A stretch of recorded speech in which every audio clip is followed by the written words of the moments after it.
महान राजा विक्रमादित्य अपने साहस और न्यायप्रियता के लिए प्रसिद्ध थे।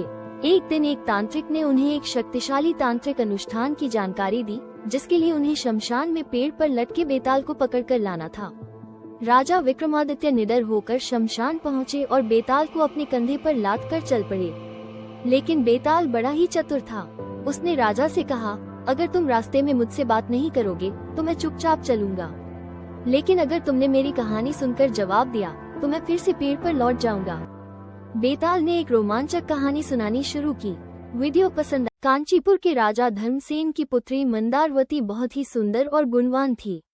विवाह योग्य होने पर 3 वीर राजकुमारों ने एक साथ उसका हाथ मांगा। तीनों ही योग्य थे, लेकिन मंदारवती किसे चुने? पहला राजकुमार, उसने कहा, मैं मंदारवती से सच्चा प्रेम करता हूँ। मैं उसके लिए किसी भी युद्ध में अपनी जान दे सकता हूँ। दूसरा राजकुमार, मैं विद्वान हूँ। मैं अपने ज्ञान और तंत्र मंत्र से मंदारवती की रक्षा कर सकता हूँ। तीसरा राजकुमार, मैं कुशल चिकित्सक हूँ। अगर मंदारवती को कभी कोई गंभीर बीमारी हो जाए या वो मृत्यु के द्वार पर हो तो मैं उसे पुनर्जीवित कर सकता हूँ। राजा धर्मसेन के लिए यह निर्णय लेना कठिन हो गया कि उनकी पुत्री के लिए सबसे योग्य वर कौन होगा। वीडियो पसंद आए तो लाइक करें और अगले भाग के लिए चैनल को सब्सक्राइब। कुछ समय बाद मंदारवती की अचानक मृत्यु हो गई। पूरा राज्य शोक में डूब गया और तीनों राजकुमार अत्यंत दुखी हो गए। पहला राजकुमार, उसने मंदारवती की चिता के पास बैठकर विलाप किया और अपने प्रेम का दुखड़ा रोने लगा। दूसरा राजकुमार, उसने अपने तंत्र मंत्र से मंदारवती की आत्मा को बुलाने का प्रयास किया ताकि वह जान सके कि उसकी मृत्यु कैसे हुई। तीसरा राजकुमार, उसने अपनी चिकित्सा विद्या से मंदारवती को पुनर्जीवित कर दिया। मंदारवती फिर से जीवित हो गई। पूरे राज्य में हर्ष की लहर दौड़ गई।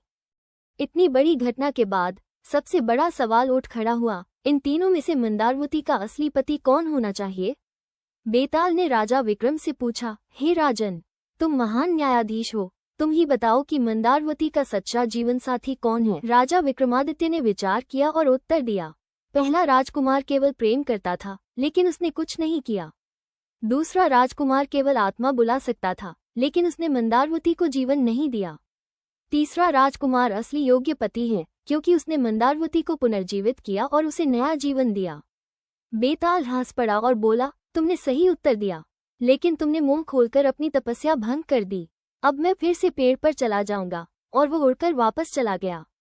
विक्रमादित्य को फिर बेताल को पकड़ने जाना पड़ा। हर बार राजा प्रश्नों का उत्तर देते और बेताल फिर से भाग जाता। ऐसा 24 बार हुआ। आखिरकार 25वीं कहानी के बाद राजा चुप रह गए, क्योंकि उन्हें इसका उत्तर नहीं पता था। तब बेताल ने उन्हें तांत्रिक की साजिश के बारे में बताया कि वो राजा को धोखा देकर बलि चढ़ाना चाहता है। राजा ने सतर्क होकर तांत्रिक का वध कर दिया और अपने राज्य को बचा लिया।